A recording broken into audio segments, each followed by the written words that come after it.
부동산 브리핑입니다. 부동산 정책과 관련해 국민의 목소리를 듣는 첫 토론회에서 규제 완화에 대한 목소리가 나왔습니다. 전월세 주거 불안 속 청년과 신혼부부 등을 위한 주택 공급 확대 방안도 논의됐습니다. 서울시가 주택 공급 속도를 높이기 위해 모아타운 사업 문턱을 낮출 예정입니다. 그림자 규제로 지적돼 온 주민 제한 자문 검토 기준을 손질하고 사업 특성에 맞춘 공정관리 체계를 마련할 계획이라고 밝혔습니다. 서울 비강남권 아파트값이 2021년 전 고점을 줄줄이 돌파하고 있습니다. 고강도 대출 규제 탓에 가격 부담이 적은 지역으로 매수세가 쏠린 결과로 풀이되고 있습니다.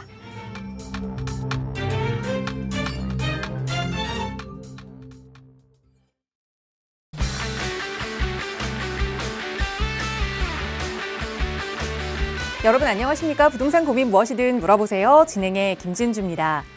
올해 주식이나 채권을 판 그 매각 금액이 부동산 시장으로 꽤 많이 흘러 들어왔는데 하반기에도 그렇게 예상하고 좀 투자를 옮겨야겠다 생각하셨던 투자자분들 많이 계시죠.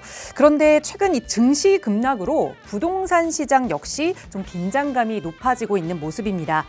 전문가들은 이렇게 자산 시장이 크게 요동치다 보니 투자 심리가 좀 얼어붙을 수 있다라는 이야기를 내놓고 있고요. 또 한편에서는 역시 안전자산인 부동산이 다시 각광을 받을 것이다라는 전망까지 나오고 있습니다. 이래저래 경제 투자 물건 중에서 가장 안정적인 투자처라고 평가받는 부동산, 그 안에서도 더 안전하게 투자 계획 세워보고 싶으시다면 언제든 저희나 전문가와 함께 하세요. 나가고 있는 무료 상담 전화 02-2638-3974번 그리고 유료 100원의 상담 문자 샵 3989번으로 함께 하겠습니다. 자, 그럼 오늘도 부자 되는 여러분의 부동산 고민 속으로 지금 바로 출발합니다.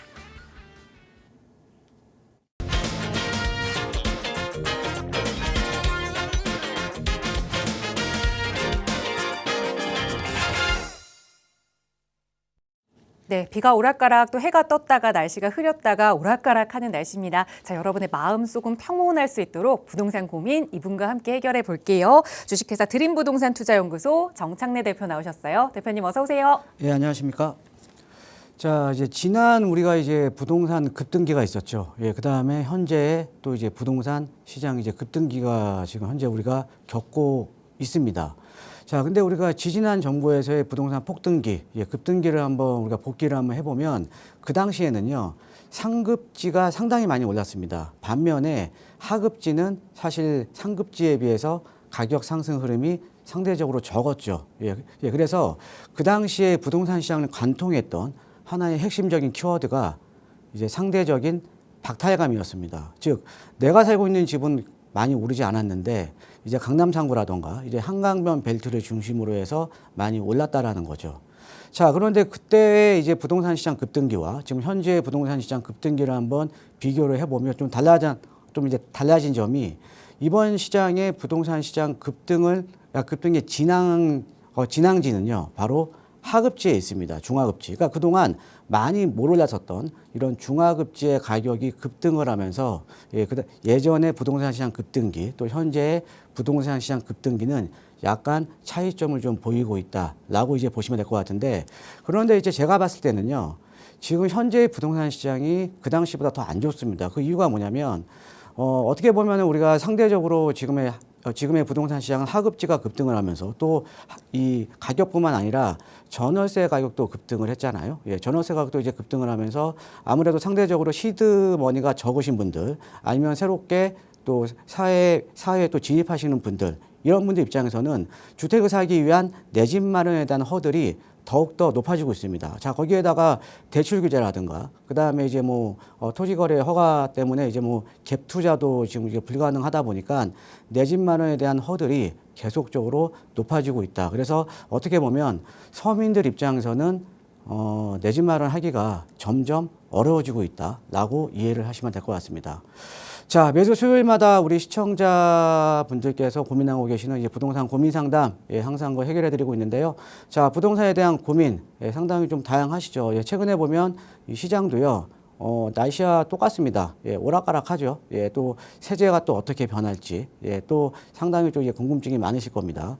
자, 부동산에 대한 고민, 예, 혼자서 고민하지 마시고요. 어떤 고민이든지 괜찮습니다. 매도 매수에 대한 고민, 아니면 내가 가지고 있는 부동산 시장에 대한 전망, 아니면 재건축, 재개발에 대한 고민, 어떤 고민인지 괜찮으니까요. 지금 전화를 주시면 실시간으로 상담과 답변 제가 해드릴 테니까 많은 전화 참여 부탁드리겠습니다.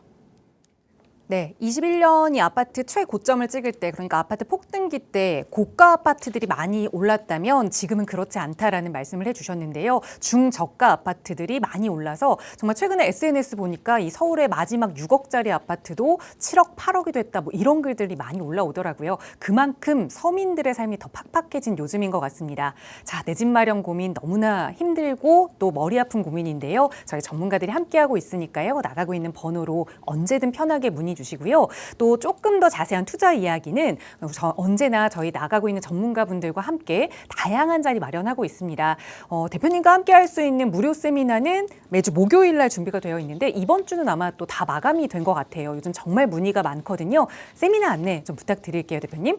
예, 이번 주에 세미나는 이제 마감이 됐고요. 예, 다음 주 목요일 오후 2시에 제가 또 다른 또 세미나를 또 준비 중에 있는데, 자, 지금 현재 부동산 시장을 한번 살펴보면 지금 이제 중하급지의 아파트 가격들, 그러니까 또 중저가 아파트의 가격이 오른 것뿐만 아니라 전월세 가격도 지금 상당히 좀 급등을 하고 있죠. 자, 그렇게 되면서 지금 이제 비아파트 시장까지 상당히 좀 흔들리고 있습니다. 우리가 이제 비아파트 시장에서 가장 이제 대표적인 이제 서민들의 주거 상품인 빌라 같은 경우가 지금 거래량도 지금 상당히 많이 늘어나면서 가격도 지금 많이 올랐고요. 자, 거기에다가 가격뿐만 아니라 전월세 가격도 상당히 많이 지금 올랐습니다. 자, 그런데 이런 비아파트가 이제 그만큼 거래량이 늘어나고 그다음에 전월세 가격이 오른다라는 거는 수요가 유입이 되는 거잖아요. 그런데 수요는 계속적으로 유입이 되는데 지금 공급은 전혀 안 되고 있습니다.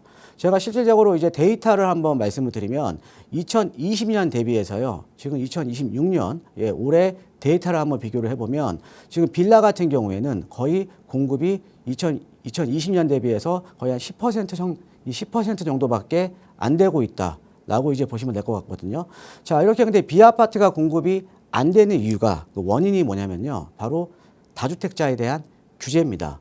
자, 우리가 이제 이 비아파트 중에서 대표적인 서민 주거 상품이 오피스텔이라던가 이제 빌라들이잖아요. 자, 그런데 지금 다주택자에 대한 규제를 하니까 보통 우리가 오피스텔 같은 경우에는 임대인이 월세를 목적으로 매입을 해서 그 다음에 임차인이 거기에 거주를 하는 형태인데요. 예, 그런데 지금 이제 오피스텔 같은 경우도 준주택으로 인정을 받기 때문에 양도소득세를 따질 때는 실질과세 원칙이기 때문에 우리가 주택수로 또 들어옵니다. 자, 그러니까 우리가 이제 다주택자에 대한 규제가 들어가면서 사실은 비아파트를 매입할 이제 다주택자가 없어지는 거죠. 예, 그러니까 사줄 사람이 없으니까 지금 공급이 안 되고 있는 겁니다. 공급이.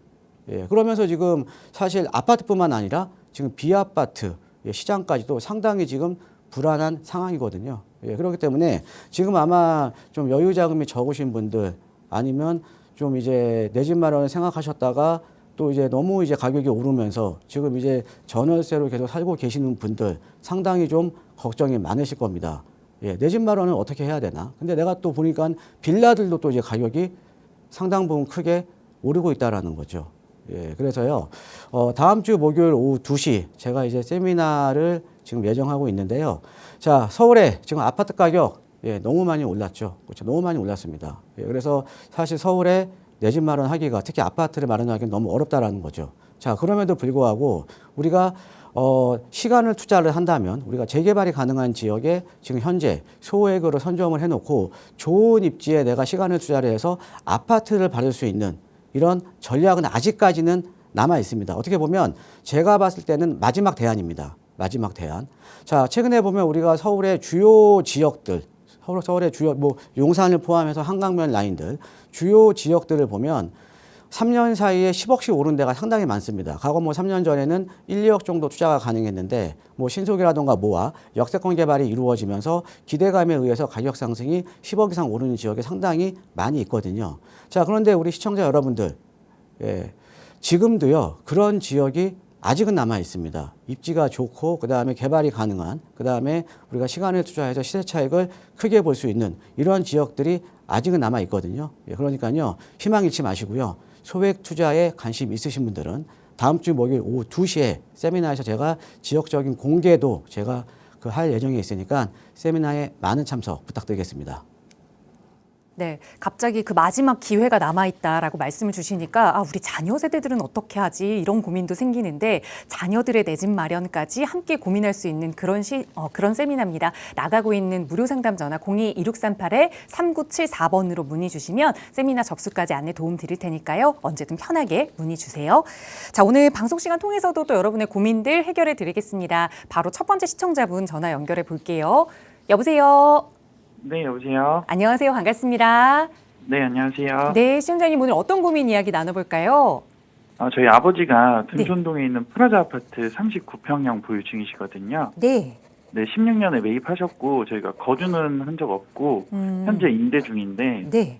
지금 시세는 17억 선에 지금 근처 9호선 생태공원역 예정되어 있고 네. 재건축 얘기도 있는 상태인데 음.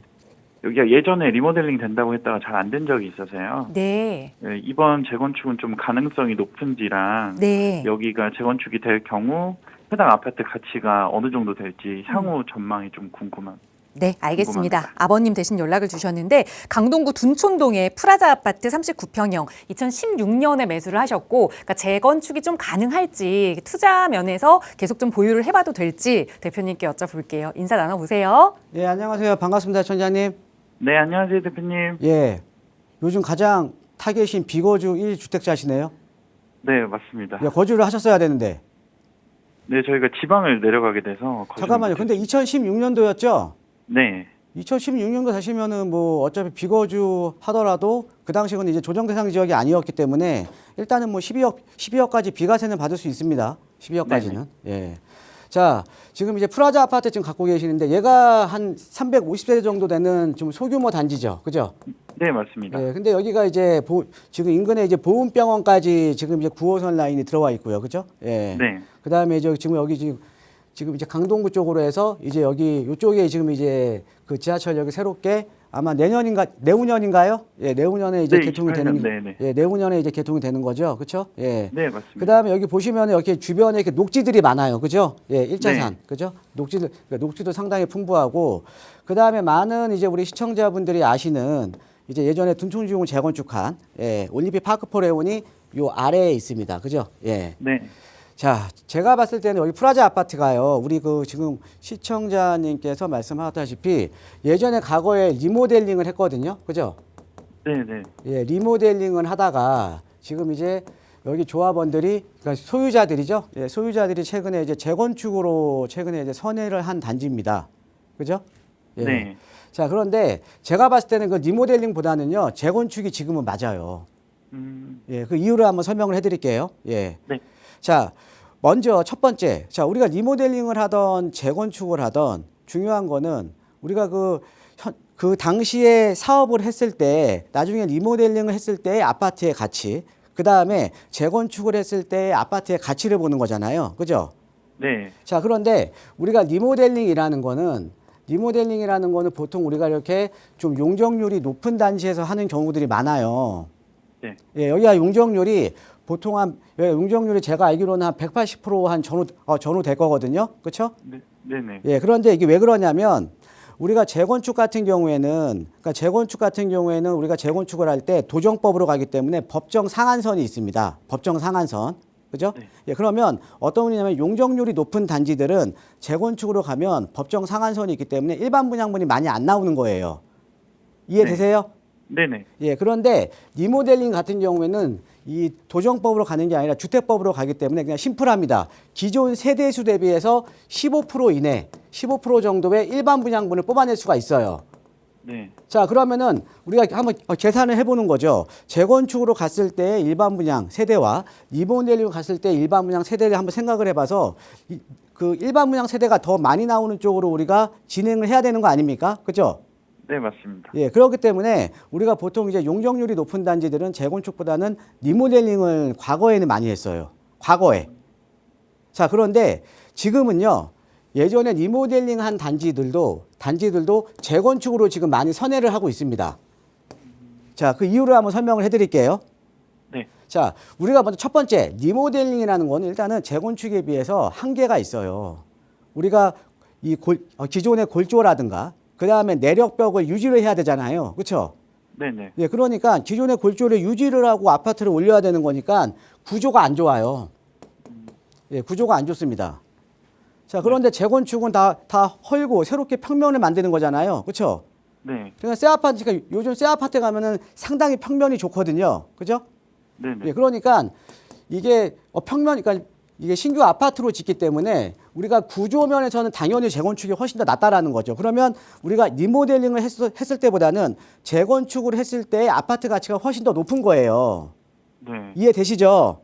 네. 예. 자, 거기에다가 자, 중요한 건 우리가 리모델링 했을 때 아파트의 가치, 재건축을 했을 때 아파트의 가치인데 과거에 지금 프라자 아파트 리모델링을 했을 때는 인근 지역의 아파트 가격이 지금보다는 많이 쌌죠. 그렇죠? 네네. 자, 그런데 그 이후에 최근에도 지금 아파트 가격이 많이 올랐잖아요. 그죠? 네, 맞습니다. 예, 지금 올림픽 파크 프레온 같은 경우가 지금 22년도에 분양했을 때 미분양 났던 데예요. 13억에. 네. 예, 그러니까 32평 기준 13억에 미분양이 났던 지역이거든요. 예, 둔촌주공. 자, 그런데 지금 얘네가 지금 30억 가잖아요. 그죠? 네. 자, 왜 지금 대부분의 리모델링을 하다가 재건축을 선회한다는 어떤 이유 때문에 그러냐? 지금 아파트의 가격이 올라졌기 때문에 사업성이 좋아진 거예요. 이해되십니까? 네네. 자, 우리가 지금 이제 이런 거죠. 재건축을 하던 리모델링을 하던 어차피 우리가 공사비가 들어가는데 공사비에 대한 부담보다 아파트 가격이 더 많이 오른 지역들은 그만큼 사업성이 좋아진 거 아닙니까? 그렇죠? 네, 예, 그러면 맞습니다. 리모델링으로 가기보다는 차라리 평면이 좋은 재건축으로 가더라도 이제 사업성이 나온다라는 거죠. 예, 이해되시죠? 네. 예, 그렇기 때문에 요즘은 예전에 리모델링으로 이제 추진을 했던 단지들이 지금은 이제 재건축으로 이제 또 진행을 하는 경우가 상당히 많거든요. 그렇죠? 예, 그러니까 네. 옆에 지금 아래쪽에 있는 그 더샵 둔촌프레 있잖아요. 그렇죠? 네네. 얘는 예전에 현대 1차인가? 예, 현대 네, 1차가 현대 그 리모델링 했던 단지거든요. 네. 예, 근데 그 당시에는 이제 리모델링을 빨리 추진했었으니까 얘는 리모델링을 간 거고, 그런데 그 이후에 아파트 가격이 많이 상승을 하면서 재건축에 대한 사업성이 나와주니까, 즉 조합원들이 기대할 수 있는 아파트의 가치가 높아지니까 재건축으로 지금 선회를 하는 게 맞는 거죠. 그죠? 자, 네. 그 다음에 여기 같은 경우는 또 재건축을 하기 좋은 게 우리가 어떤 아파트에 여러 평형이 막 모여 있으면 어떻게 돼요? 뭐 10평짜리도 있고 20평짜리도 있고 30평짜리도 있고 막 50평짜리도 있고 여러 평형대가 모여 있으면 사실은 조합원들의 이해관계가 상당히 복잡합니다. 그죠? 네. 네. 그런데 여기 지금 프라자 아파트는 뭐예요? 여기 지금 30평, 39평 딱 2개 평밖에 없지 않아요? 그죠? 네. 네. 예, 그러니까 여기 같은 경우는 조합원들의 이해관계도 서로 비슷한 거죠. 그죠? 네네. 예, 그 다음에 여기가 이 프라자 아파트가 아무래도 이렇게 30평, 39평으로 이루어져 있는 단지이기 때문에 지금 가지고 있는 세대당 대지 지분도 괜찮은 편이에요. 네. 그러니까 우리가 또 재건축에 대한 사업성을 판단을 할 때 지금 내가 현재 이 소유권자들이 즉 조합원들이 가지고 있는 대지 지분이 얼마나도 상당히 중요한 거잖아요. 그죠? 네네. 예, 그런데 지금 여기 30평 같은 경우는 제 기억으로 한 16평 정도가 대지 지분이 있고 그다음에 아까 그 아버님이 39평이라고 하셨나요? 네, 39평. 네. 예, 얘가 아마 한 21평 정도 지금 대지 지분 가지고 있을 거예요. 네, 맞습니다. 예, 그러면 재건축 아파트로서는 대지 지분도 상당히 좋은 거거든요. 네. 예, 그래서 제가 봤을 때는 리모델링보다는 차라리 시간이 걸리지만 재건축 아파트로 가는 게 맞고요. 재건축으로 이제 가는 게 맞고요. 여기 네. 지금 프라자 아파트 지금 39평 지금 시세가 얼마 간다고요? 한 17억 정도. 17억 정도요. 네. 자, 여기에 지금 이제 아까 우리 지금 시청자님 아버님께서 보유하고 있는 프라자 아파트가 있고요. 여기서 조금만 가면 이제 9호선 연장선상에 이제 명일동 일대 있거든요. 네. 예, 여기도 지금 재건축 추진하고 있잖아요, 다. 그죠? 네네. 여기가 이제 중층 아파트 밀집 지역인데 거의 대부분의 아파트들이 지금 중층 재건축 추진하고 있습니다. 여기 지금 30평형대가요. 네. 예, 시세가 다 20억이 넘어가요. 예, 그러면 지금 39평 시세가 17억. 물론 이제 명일동보다는 우리가 이제 인문적인 환경이라든가 요거 약간 떨어지는 지역이 지금 프라자 아파트지만 39평짜리가 17억 정도면 충분히 만약에 이거 지금은 이제 보유하고 계시는 거잖아요. 그죠? 네, 네, 맞습니다. 저는 다른 분들이 여기에 거주 겸 투자로 아파트를 찾는다라고 하면 둔촌동에 있는 여기 프라자 아파트도 충분히 거주 겸 투자로 맞는 아파트라고 저는 보는 거죠. 주변의 가격과 비교를 해봤을 때. 네. 예, 그래서 또 이제 여러 가지 이런 장점이 있기 때문에 또 앞으로 자 이런 거죠. 9호선 연장되면 또 호재죠. 그렇죠? 네. 예, 그다음에 지금 올림픽 파크 포레온이 또 시세 또 계속 끌어주고 있죠. 그렇죠? 네. 네. 예, 그러니까 9호선 연장되면 또 아파트 가격에 또 영향을 줄 거고. 그죠? 여기가 가장 단점이 지하철이 먼 거잖아요. 네, 맞습니다. 그런데 가장 중요한 게 지금 9호선 같은 경우는 지금 이제 강남 가는 노선이잖아요. 그죠? 네. 그럼 당연히 집값에 영향을 줄 수밖에 없는 거죠. 그죠? 네, 네. 예. 근데 이제 한 가지 단점은 있어요. 우리가 재개발이나 재건축 같은 경우도 특히나 규모의 경제가 있어야 되거든요. 아, 네. 규모의 경제. 지금 뭐냐? 우리가 이제 만약에 아파트 사업비가 들어가더라도 평당 공사비가 아파트 100세대보다는 아파트 1000세대 지을 때가 평당 공사비가 낮고 그다음에 규모의 경제가 클 거 아니에요. 그렇죠? 네. 또 규모의 경제가 큰 만큼 어떻게 보면 큰 단지들이 최근에 보면 이제 아파트 가격을 결정하는 요인 중에 또 이제 커뮤니티 같은 경우도 상당히 또 많이 차지하거든요. 네. 예, 그런데 아무래도 여기가 좀 단지는 작잖아요. 그죠? 네, 네. 예, 단지는 작기 때문에 단점은 좀 규모의 경제가 좀 작다. 예.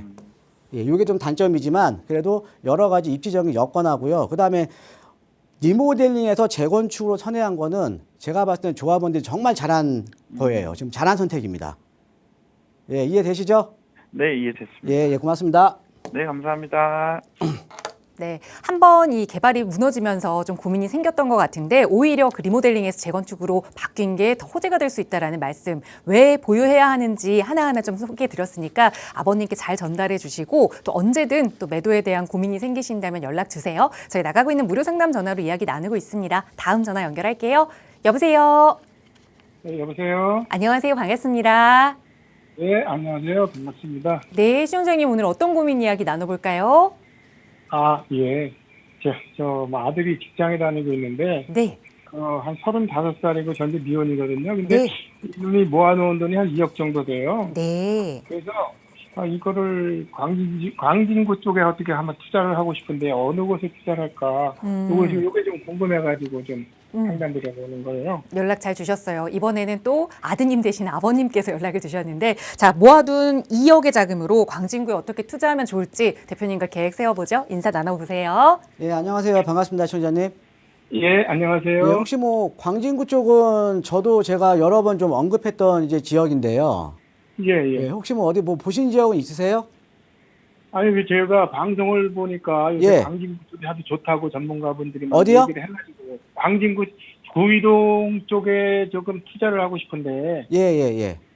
저 방송 보니까 예전에 군자역 부근에 중곡동 일대는 재개발 이야기가 나와가지고 예. 2억으로는 좀 턱도 안 될 것 같고 아, 예. 그래서 좀 괜찮은 지역이 어딜까 싶어갖고 한 구이동 쪽을 보고 있거든요. 예. 근데 어디에 좀 투자를 하면 좋을까? 2억 선으로다가. 그거 좀 예. 궁금해가지고 좀 연락을 좀 드려봤어요. 예, 알겠습니다. 지금 아까 말씀하신 이 군자역 W역세권 쪽에 요쪽, 예, 이 중랑천 방향, 그 다음에 용마초 주변 같은 경우에는 최근에 주민들이 이제 개발에 대한 얘기가 나오면서요.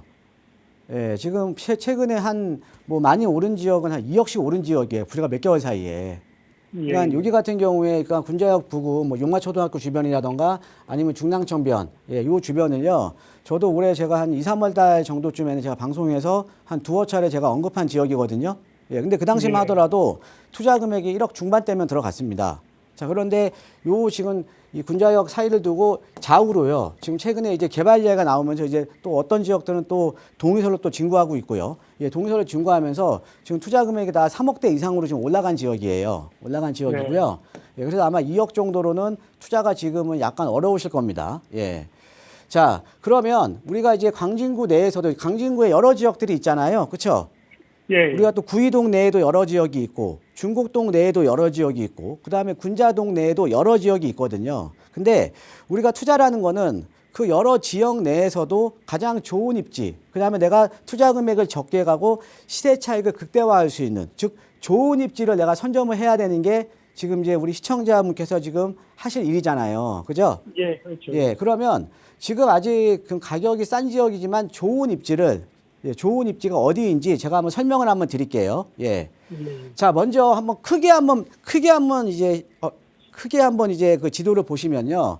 우리가 그 강북에서 용산이라던가, 그죠?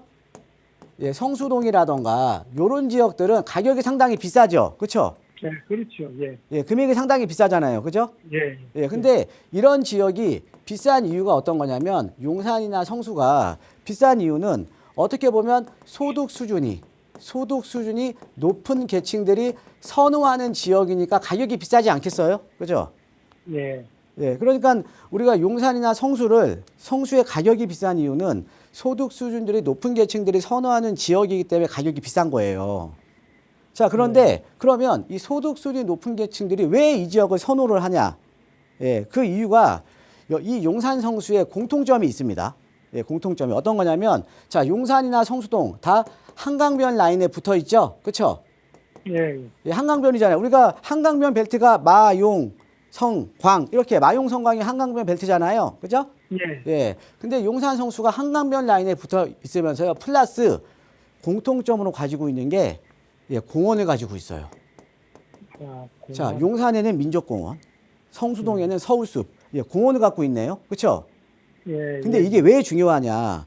자, 우리가 서울 도심권 같은 경우는 상당히 복잡하죠. 그렇죠? 인구도 네. 많고요. 그죠? 그런데 또 서울의 대부분의 지형이 뭐 우리나라 자체가 산들이 많아요. 산은 많아. 그런데 중요한 거는 공원이 적어요. 공원이. 이해되십니까? 예, 예, 그러면 우리가 상대적으로 소득 수준이 높아질수록 서울 도심권에서는 어떤 지역을 이런 고소득층이 찾냐? 주거 쾌적성이 높은 지역을 선호하는 거예요.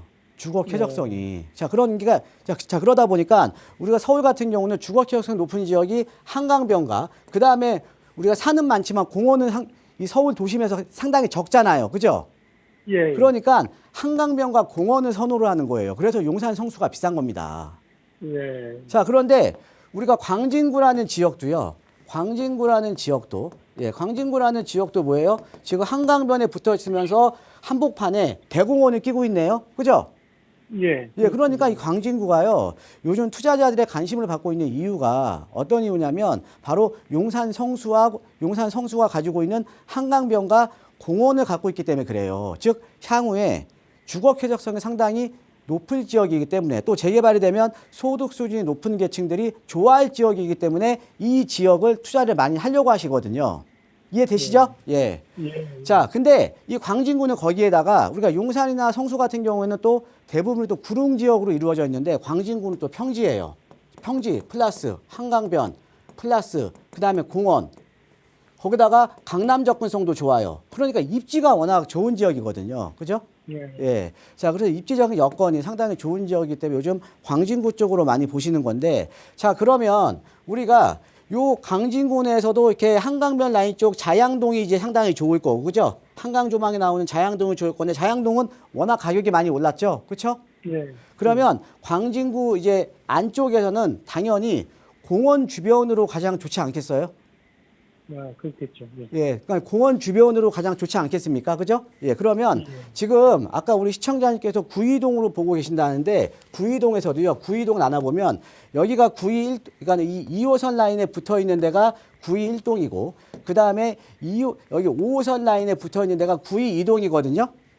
예, 자, 그런데 1동은 2호선 라인에 붙어 있지만 2동은 양 사이드에 공원을 품고 있어요. 공원을 품고 있는데 만약에 이 9.1동이나 9.2동이 많은 분들이 이제 9.2동 쪽을 많이 보시는데 요 9.1동이나 9.2동이 만약에 향후에 재개발이 이제 이루어졌다면 여기 9.1동보다는 양 사이드에 대공원과 위에 배수지 공원을 끼고 있는 9.2동 쪽이 훨씬 더 가격이 높아야 되는 거 아니에요?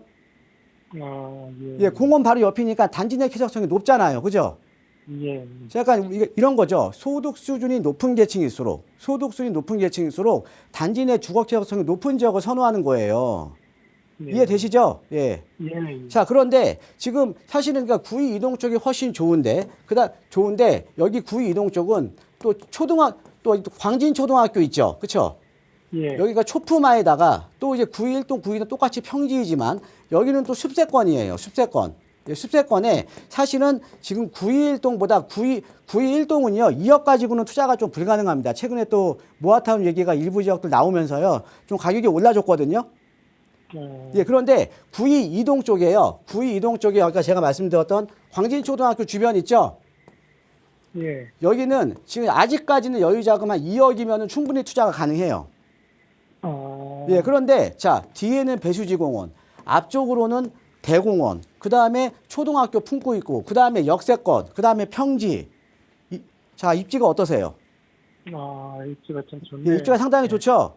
예. 예, 아직은 여기가 지금 가격이, 그러니까 가격이 아직 많이 반영이 안 된 지역이거든요. 예, 그런데 지금 광진구 자체가 한두 달 사이에 확 변해버려요. 변해버리니까 지금 여유자금 2억이시면 지금 이쪽 광진초등학교 주변으로 한번 알아보시면 제가 봤을 때는 좀 적당한 매물을 좀 찾을 수 있을 것 같습니다. 예. 여기 광진초등학교 주변 지역으로 보세요. 예, 감사합니다. 네. 네, 아드님과 함께 강진초등학교 그 공원 주변으로 한번 임장 다녀오시고 어려우시면 언제든 다시 한번 연락 주세요. 저희 나가고 있는 무료 상담 전화로 함께 이야기 나누고 있습니다. 자, 이제 정부의 세법 개정안 발표가 얼마 남지 않았죠. 보통 7월 말을 예정했었는데 8월 초로 넘어갈 수 있다라는 이야기가 들려오긴 합니다만 장기 보유 특별공제 축소 그리고 보유세에 대한 개편 어떤 내용이 담길지 많은 분들이 주목을 하고 있습니다. 그런데 이 세제 변화가 부동산 시장에 과연 어떤 영향을 미칠 것인지 전망하시는 전문가들도 많이 있거든요. 오늘은 그 이야기 좀 나눠볼게요. 전해주시죠. 자, 지금 이제 7월 말 이제 세법 개정안은 지금 이제 앞두고 있습니다. 이제 대부분이 다 지금 이제 언론에서 다 나왔던 내용인데요. 자, 이렇게 되면 과연 지금 우리 부동산 시장에 미치는 영향이 어떻게 될 건지, 예, 그 다음에 또 세금에 대한 부담은 어느 정도로 늘어나고, 그 다음에 시장은 어떻게 변할 것인지에 대해서 한번 제가 오늘 준비를 해봤습니다. 예, 그리고 우리가 과거에도 이렇게 세부담이 늘어날 시기가 있었잖아요. 20년도, 21년도 이제 종부세 중과될 때, 그렇죠? 예. 근데 그 당시에 또 시장도 같이 분석을 해보면 우리가 과거에 의해서 앞으로 또 시장이 어떻게 변할 것인지를 또 예측을 할 수가 있겠죠. 예, 그래서 7월 말 세법 개정안이 나오게 되면, 예, 지금 현재 지금 나오는 내용대로 나오게 되면 어떻게 시장이 변할지에 대해서 한번 알아보도록 하겠습니다. 자, 한번 볼게요. 자, 7월 말 세법 개정안 예상되는 지금 세 가지의 지금 시나리오가 있습니다. 일단은 장특공제, 우리가 1세대 1주택 장기보유 특별공제 같은 경우에는 거주 10년, 보유 10년 하면 최대 80% 주죠. 예, 그런데 최근에 얘기 나오는 게 비거주한 1주택자에 대해서 공제율을 대폭 축소를 하겠다. 지금 뭐냐? 안 살면 투기로 보겠다. 안 살면. 예. 근데 사실, 예, 지금 우리 방송 보고 계시는 시청자분들도 먼저 내가 다른 지역에 살다가 너무 계속적으로 가격이 오르니까 지금 다른 또 집을 사기는 어려우니까 다른 지역에 내가 미래에 살고자 하는 다른 지역에 전세를 끼고 아파트를 사서 내 집 마련을 하셨던 분들이 상당수 있거든요. 그죠? 예. 그런데 이것도 이제 투기로 보겠다. 예. 예. 자, 그러면서 이제 이렇게 보면 이제 이 거주 요건에 대한 것들을 상당히 좀 강화시키겠다라는 좀 어떻게 보면 좀 예측이 되는 거죠. 예. 그 다음에 보유세 강화시키겠다. 그래서 이제 공정시장가액 비율 지금 60%인데 아마 지금 예상되는 거는 지금 80% 정도로 인상이 될 거고요. 그 다음에 세율이라던가 그 다음에 이제 고가주택에 대한 이제 과표도 좀 더 세분화시켜서 이제 고가주택 같은 경우에는 더욱더 이제 보유세에 대한 부담을 더욱더 늘리겠다. 이런 내용들이 지금 나오고 있고요. 예. 그 다음에 또 하나 이제 많은 분들이 지금 놓치고 계시는 게 어떤 거냐면 자동 말소되는 아파트 임대사업자들입니다. 자동 말소되는. 예. 이 자동 말소되는 아파트 임대사업자는요, 이제 2028년도만 되면, 앞으로 2년 남았습니다. 2년만 되면 이제 임대사업자 중에 아파트 임대사업자는 이제 하나도 안 생겨요. 왜? 그때 딱 이제 자동 말소 딱 8년째거든요. 그때가. 예. 그러면 자동 말소 돼버리면 이제 서울의 아파트 임대사업자 물건들은 안 나온다라는 거죠. 예. 안 나온다라는 거죠. 근데 이렇게 되면 또 사실 이제 전월세 시장은 상당히 좀 어려워질 겁니다. 예, 또 이런 내용, 또 이제 등록임대 혜택 축소를 어떻게 할 것인가. 자, 그래서 공통점으로 보면 요 세 가지가 어떤 거냐면, 세금 부담에 대한 강화를 시키면 이 매물들이 시장에 나오겠지. 예. 이런 포인트로 지금 이렇게 지금 이제 나온 거거든요. 예, 그런데 이제 한번 하나하나 정말 정부의 예측대로 시장이 과연 이렇게 움직일지 한번 하나하나 따져보도록 하겠습니다. 자, 먼저 이제 장기보유 특별공제 같은 경우는 비거주 1주택자에 대한 장기보유 특별공제 같은 경우는 현행은 10년 보유하고 2년 거주하면 지금 48%를 줍니다. 48%를. 그런데 지금은 보유 10년, 거주 10년을 하는 거거든요. 근데 이거를 거주를 8%나 6%, 1년에 8%나 6%로 갈 확률이 상당히 높아졌습니다. 자, 그러면 거주를 만약에 8%로 가게 되면요. 지금은요. 이 보유기간 공제 폐지 시에 8%로 줄어듭니다. 그러니까 비거주 1주택자 같은 경우에는 그러니까 거주 요건이 높지 않은 비거주 1주택자 같은 경우에는 사실은 양도소득세에 대한 부담이 어마어마하게 높아진 겁니다. 거의 뭐 48%면, 그러니까 장기보유 투표용도 48%면 양도차익의 일단 48%를 공제를 해주고 내가 세금을 내는 거랑 거기서 8%만 공제하고 세금을 내주는 거는 세금 차이, 그러니까 가표 차이만 40%가 나는 거잖아요. 그러니까 상당히 큰 거죠. 그렇죠? 예. 자, 그래서 이번에 나온 세법 개정안의 중심은 올해 보유한 집이 아니라 올해 산 집에만 세제 혜택을 몰아주겠다. 이렇게 좀 이해를 하시면 될 것 같습니다. 자, 그 다음에 이제 지금 예상되는 보유세 같은 경우에는요, 일단은 지금 이제 공정시장가액 비율은 현행 60%인데 아까 제가 말씀드렸듯이 지금 한 80% 정도 올릴 것 같고요. 그 다음에 종부세율입니다. 특히나 이제 고가 아파트라던가 다주택자 분들 같은 경우는 종부세율에 상당히 민감한데 이 종부세 같은 경우는 지금 0.5에서 2.7% 7단계예요. 7단계인데 이제 고가 주택에 대한 이제 단계를 더 세분화시키겠죠. 그 다음에 최고세율도 인상할 가능성이 높습니다. 그래서 최근에 보면 초고가 주택에 대한 기준을 얼마로 해야 되냐, 계속 지금 나오고 있죠. 그렇죠? 자, 그 다음에 우리가 이제 양도소득세 같은 경우도 실거주 1주택자와 비거주 1주택자에 대해서는 아까 말씀드렸죠. 장기보유 특별공제를 이용해서 지금 차등적으로 좀 부과를 하겠다라는 내용이고요. 그 다음에 다주택자 양도세 중과는 지금 벌써 뭐 시작이 됐죠. 그렇죠? 시작이 됐고요. 자, 그런데 지금 가장 중요한 게 세제가 개편되기 전인데도 불구하고 지금 이제 정책 방향이 실거주 의무를 강화시키면서 서울에 지금 전월세 공급이 점점 줄어들고 있습니다. 실질적으로 보면 전월세 공급이 줄어들면서 지금 전월세 시장이 상당히 좀 불안하죠. 지금 서울의 전세 누적 상승률이 지금 7월 6일까지 5.42%고요. 그 다음에 서울의 전세 주간 상승폭이 0.31%입니다. 주간 상승폭이. 그럼 이 상승폭을 유지한다 그러면 거의 1년에 16%, 17%의 전세 가격이 오른다라는 거죠. 자, 그 다음에 지금 1월에서 5월 달의 전세 상승률은 2.86%예요. 2007년도 이후 최고치입니다. 2007년도 이후 최고치입니다. 19년 만에 최고치예요. 전세 상승률이. 그런데 가장 우려되는 부분이 어떤 거냐면 광명, 성북, 동탄, 노원 요런 지역, 어떻게 보면 상대적으로 가격이 낮은 지역들, 그러니까 이런 지역들의 전세 상승률이 더 높게 나오고 있습니다. 그러니까 중하급지일수록 중저가 아파트가 몰려 있는 지역일수록 어떻게 보면 전월세 시장이 더욱더 불안하다는 거죠. 자, 그 다음에 전월세 매물 같은 경우는 2년 전과 대비해 봤을 때 지금 14.5% 줄었고요. 거기에다가 서울의 전세 평균 보증금은 벌써 19.1%가 벌써 올랐습니다. 그죠?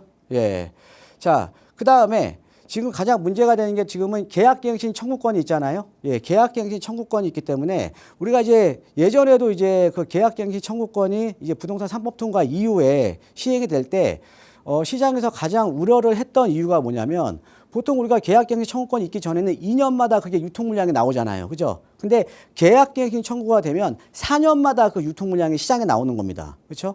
그런데 서울이라는 지역은 항상 뭐예요? 공급보다 수요가 많은 지역에 2년마다 한 번씩 유통 물량이 나올 게 4년마다 한 번씩 유통 물량이 나오게 되면 이거는 전월세 가격이 급등을 할 수밖에 없다. 이렇게 시장에서 우려를 했거든요. 근데 지금 현재 시장을 보면 지금 그렇게 돼가고 있는 거죠. 그렇죠? 그러니까 거기에다가 계약갱신 청구권이라는 것 때문에 지금 매물의 유통량이 상대적으로 과거에 비해서 또 현재 또 줄어들고 있는 겁니다. 그러니까 전월세 가격이 안정을 찾기가 상당히 어렵다라는 거죠. 그렇죠? 자, 그 다음에 우리가 한번 볼게요. 자, 보유세가 인상이 됩니다. 보유세가 인상이 되게 되면 자, 집주인들 입장에서는 이제 보유세에 대한 부담이 생기게 되잖아요. 그렇죠? 그런데 서울에 지금 전월세가 상당히 좀 기하네요. 그렇죠? 상당히 기하니까 그러면은 임대인 입장에서는 어떻게 할까요? 임대인 입장에서는 당연히 지금 전세 가격도 올랐으니까 예를 들면 지금 6억에 전세하던 게 지금 8억 갔으면 6억에 월세 100만 원 받는 거죠. 반전세로. 그러니까 임대인도 그래서 지금 시장이 빠르게 임대인도 지금 반전세를 원하는 거고 임차인들 같은 경우는 예전만큼 전세자금 대출이 잘 안 나옵니다. 그렇죠? 그러니까 나머지 오른 부분에 대해서는 월세로 낼 수밖에 없는 상황이고 월세를 선택할 수밖에 없는 상황인 거예요. 그렇죠? 예, 그러니까 임대인, 임차인의 공통적인 이 분모가 공통적인 분모가 당연히 지금 월세를 지금 원한다라는 거죠. 예, 그러니까 지금 전세에서 월세로의 전환이 급속도로 시장이 지금 변하고 있는 거 아닙니까? 자, 그러면서 임대료의 전가가 되게 되죠. 예, 임대료. 그러니까 전세금 인상분을 월세로 전환하고. 예, 그러면 결론적으로는 뭐냐? 결론적으로는 보유세에 대한 부담은 세입자가 질 수밖에 없다라는 거죠. 즉 뭐냐? 물건이 희소한 지역에 공급보다 수요가 많은 지역에 보유세에 대한 부담을 높인다? 그러면 이 보유세에 대한 부담은 임대인이 내는 게 아니라 예, 물론 이제 임대인이 납부를 해야겠죠. 그런데 그 돈은 어디서 와요? 세입자한테 올 수밖에 없다라는 거죠. 즉 매물이 희소한 지역일수록 또 거부할 선택지가 없잖아요. 또 세입자 입장에서는 이런 겁니다. 이 조세 전가의 원리는 세금은 탄력성이 낮은 쪽으로 이제 부담될 수밖에 없어요. 세금은 즉 뭐냐? 공급이 묶인 수도권에서 대체제가 없는 세입자가 가장 비탄력적이고 그렇기 때문에 명목적으로 납세자는 집주인이지만 실질적으로 부담은 최종 소비자인 세입자가 부담할 수밖에 없는 구조라는 거죠. 자, 근데 우리가 이제 보면요. 이미 이제 겪어본 겁니다. 자, 2018년부터 2021년에 지금 대자부입니다. 그 당시에 2018년도에 종부세 징수액이 2,754억이었어요. 자, 그런데 2021년도에 지금 방송 보고 계시는 분들 2,300만 원 냈던 게 2, 3천씩 나왔던 시기가 바로 요 시기입니다. 그때 2조 3천억이 거쳤어요. 거의 8배가 늘었습니다. 그러면서 어떻게 올랐냐? 같은 기간 서울의 월세 지수가 19% 올랐어요. 예, 19%. 즉 뭐냐? 이 당시에도 보유세를 올렸더니 매물이 나와서 집값이 안정된 게 아니라 전월세 가격이 급등을 했다라는 거죠. 여러분 기억나실 겁니다. 어떤 모 아파트 단지에 줄 서서 집을 봐요. 자, 근데 지금은요, 줄 서서 집도 안 봐요. 전세 나오면 그냥 돈부터 써야 됩니다. 지금은 더 합니다. 그죠? 자, 실거주 우대 역설. 예, 자, 비거주 1주택자에 대해서 이 거주 요건을 더 강화시키면 이 비거주 1주택자는 일단은 내가 거주를 안 하지만 민간에서 전월세 공급을 하고 있는 거 아닙니까? 특히나 서울 같은 경우에는 공공 임대 비율이 3%밖에 안 되고 민간이 97%를 맡고 있는데 그럼 본인이 안 사는 집이 곧 임대주택이에요. 그런데 실거주해야 공제한대요. 즉 실거주 의무 강화시킨대요. 그러면 집주인이 실입주를 해야죠. 그럼 어떻게 돼요? 거기에 살고 있던 전월세로 살고 계셨던 분이 나와야 되는 겁니다. 그죠? 예. 그러면 또 이분들이 과연 비거주 1주택자들이 양도소득세에 대한 부담이 높아지면 과연 매도를 할까요? 저는 매도 절대 안 한다고 봅니다. 왜 그러냐면 과거처럼 주택을 매입하기가 쉽지가 않아요. 과거처럼 내가 주택을 매입했을 때 대출도 잘 나오는 시기도 아니고요. 그 다음에 내가 전세를 끼고 살 수도 없는 시장입니다. 지금은. 그런데 예전보다 레버리지가 축소가 그러니까 집을 사기 위한 레버리지가 완전히 축소가 된 지금 시장에서 그거를 알매도 불구하고 또 가격이 오를 거라고 예상을 하는데 양도소득세에 대한 부담이 높아졌다고 비거주 1주택자가 본인이 가지고 있는 집을 매도를 할까? 저는 절대 아니라고 봅니다. 만약에 또 매도를 한다면 바로 집을 사겠죠. 그렇죠? 예. 자, 그래서 그러니까 비거주 1주택자에 대해서 그 양도소득세를 강화시켜도 매물은 나오지가 않는다라는 거죠. 그 간단하게 뭐냐? 예, 매물이 나오는 게 아니라 전월세 물건들만 부족해지는 겁니다. 전월세 물건들만. 자, 거기에다가 여러분들 서울의 아파트 입주 물량, 그러니까 신규 입주 물량이 나와야 거기도 전월세가 많이 나올 거 아니에요? 근데 입주 물량을 보면 지금 자, 2020년, 25년 평균이 거의 29,000건에서 올해 지금 12,000가구 줄어들었고요. 내년에 7,000가구 더 줄어들고요. 예, 그 다음 내후년에 2,000가구 더 줄어듭니다. 또 입주 물량은 계속적으로 줄어드네요. 입주 물량은. 그죠? 자, 또 정가는 또 없다라고도 많이 얘기를 합니다. 1년 전에 이제 경실련에서 뭐라고 발표했냐면 전월세는 세금이 아니라 수급과 금융 여건이 결정을 한다. 임대차 구조상 보증금을 마음대로 올리기가 어렵다. 자, 원론적으로 맞죠. 자, 그런데 지난 1년이 지난 시점에 지금 보면 서울의 전세 8% 올랐고요. 월세 9% 올랐습니다. 자, 어떠냐? 시장은요, 수급이 결정하지만 지금 공급이 안 되고 있는 거잖아요. 그 다음에 정책적으로 보면 실거주 요건을 강화하니까 전월세 공급이 더욱더 줄어들고 있고 또 입지 물량도 지금 없는 거니까 지금 전월세 가격이 사실은 지금 폭등을 하고 있는데 여기다가 보유세에 대한 부담까지 신다? 그러면 전월세 가격이 더욱더 불안해진다라는 거죠. 그죠? 예. 자, 그래서 여러분들 이제 세 가지를 주목을 하셔야 됩니다. 이번에 세법 개정안 나오게 되면 세법 개정안 실거주 요건의 강도를 한번 보셔야 되고, 그래서 비거주 1주택자 아마 예외사항이 나올 겁니다. 예외사항에 따라서 이게 이 강도에 따라서, 강도에 따라서 임대 물량이 얼마 정도가 그 소멸되냐, 이 속도를 이제 결정을 하는 거고요. 그런데 가을 이사철이 또 다가와요. 계절적인 성수기. 근데 입주 물량은 없어요. 이것도 이제 보셔야 되는 거고요.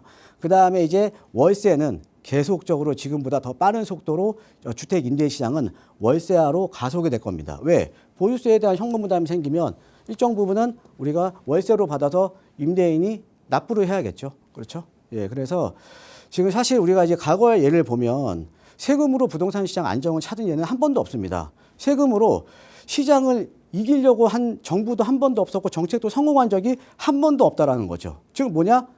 세금에 대한 중과는 나중에는요. 항상 최종 소비자인 세입자한테 갈 수밖에 없다라고 이해하시면 될 것 같습니다. 이상입니다. 네, 세법 개정안이 발표되는 대로 저희 방송 통해서도 또 자세하게 전달해 드릴 테니까요. 그 부동산 시장의 흐름 놓치지 마시고 꼭 챙겨보시고요. 자, 시간 얼마 남지 않았지만 또 우리 시청자분 고민 만나볼게요. 다음 전화 바로 연결해 보죠. 여보세요. 여보세요. 안녕하세요. 반갑습니다. 네, 안녕하세요. 네, 오늘 어떤 고민 가지고 계세요? 제가 하남 덕풍동에 네. 진모르 아파트, 현대 아파트 사는데요. 네. 33평인데 20년도에 집값이 자꾸 오를 때 전세로 거주하다가 네. 6억 5천에 매수를 했어요. 네. 근데 요즘 최근 보니까 제가 살고 있는 33평이 거래 신고가 8억 5천에 거래가 됐다고 부동산에서 얘기를 하더라고요. 네. 부동산은 잘 모르고 있는데 동생은 구덕동에 아파트를 샀는데 12억 주 한 게 네. 22억 간다고 해요. 지금 현재. 네. 그래서 지금 이 살고 있는 동네가 집값이 잘 안 오르는데 여기서 살아야 되나? 갈아타기를 좀 아니면은- 고민하세요? 네, 어떻게 해야 되나? 근데 여유 자금은 네. 2, 3억 정도 되거든요. 2, 3억 정도의 여유 자금으로 그래서 저희가 재개발 시간이 많지 않아서 네, 바로 네, 대표님 재개발 연결해 가야 드릴게요. 되죠. 네네네. 네, 인사 나눠보세요. 안녕하세요. 반갑습니다, 청자님. 네, 안녕하세요. 제가 대략적인 지금 고민하고 계시는 내용 지금 알고 네. 지금 제가 이제 캐치를 했으니까요. 네네. 제가 그냥 답변을 좀 압축해서 해드릴게요. 네. 그러니까 이제 원하시는 거는 지금 동생분은 10억 올랐는데 네. 나는 2억 올랐잖아요. 그죠? 네. 그러니까 지금 이제 입지에 따라서 부동산 가격이 오르내리니 틀리다는 걸 알고 계시는 거잖아요. 그죠? 네네. 그래서 내가 지금 여유자금 2, 3억 있는데 2, 3억 보태서 갈아타기를 할 거냐. 그죠? 네. 아니면 따로 2, 3억을 투자를 할 거냐. 요거잖아요. 네. 네. 일단 갈아타기는 지금 너무 늦었습니다. 네. 지금 시청자 요거 파시고 2, 3억 보태서 예. 어디 가실 데 없어요. 솔직히 말해서. 왜냐하면 지금 예. 급지간의 양극화가 너무 많이 벌어졌어요. 그러니까 예전에는 급지간의 양극화가 적었을 때는 내가 조금 예. 더 돈 보태서 좀 대출을 받아서 내가 예. 이거보다 또 좀 더 좋은 급지로 이동이 가능했었거든요. 예. 그런데 지금 대출 안 나오잖아요. 네네. 더 좋은 집이 있으니까 아파트 가격이 높을수록 대출이 안 나와요. 네. 거기에다가 지금 또 급지가 높은 지역일수록 가격이 더 올랐잖아요. 예. 그러니까 2, 3억 보탠다고 해서 정말 이 집 네. 지금 살고 계시는 그 하남시청역 주변에 진모로 현대 아파트보다 네. 더 좋은 지역 못 가요. 네. 이제는 양극화가 너무 심해졌습니다. 예. 또 정책적으로 맞지도 않고 대출 규제 때문에 대출도 안 나오고요. 네. 자, 그럼 현실적으로 할 수가 있는 게 지금 2, 3억 정도로 그러면 우리 시청자분 같은 상황에서는 어떻게 하셔야 되냐면 예. 아까 제가 이제 여러 번 강조를 해드리지만 서울 도심에 우리 입지가 좋은 지역에 재개발 지역들 상당히 많거든요. 네. 재개발 지역들 예를 들어서 네. 최근에 뭐 한강변 라인들 이런데 예전에 2, 3억 투자했던 데가 지금 15억 투자해야 됩니다. 우리가 3, 4년 사이에. 그죠? 네. 자, 그러면 지금 우리 시청자님은 거주하고 투자를 분리하셔야 돼요. 네. 이해되세요? 그러니까 여기서는 네. 그냥 거주를 하시되 내가 네. 2, 3억은 어차피 은행 이자도 별로 없잖아요. 그죠? 네. 그러면 내가 서울 도심 쪽에 입지 좋은 지역에 재개발이 가능한 지역에 한 2, 3억 네. 정도면 충분히 매수가 가능하거든요. 예. 이런 데다가 내가 시간을 투자를 하고 나중에 개발이 되면 또 아파트가 생기는 거 아니에요. 그렇죠? 예. 그래서 이런 식으로 거주와 투자를 분리하셔야 될 것 같습니다. 이상입니다. 네. 고맙습니다. 네, 우선 갈아타기엔 조금 늦었다. 여유자금으로 거주와 투자 분리해서 투자 계획 세워보자 조언 드렸으니까요. 저희 방송 이후에도 나가고 있는 번호는 계속 열어둘 거고요. 또 대표님과 함께하는 무료 세미나 다음 주 목요일에 예정돼 있습니다. 참여하셔도 이런 좋은 정보 얻어가실 수 있을 거예요. 아래 나가고 있는 번호로 문의 주시기 바랍니다. 아울러 저희 프로그램은 여러분께 보다 다양한 정보 제공하기 위해 마련되고 있습니다. 해당 부동산의 가치나 매물 가격의 상승 하락을 보장하지는 않는다는 점 유의해 주시기 바랍니다.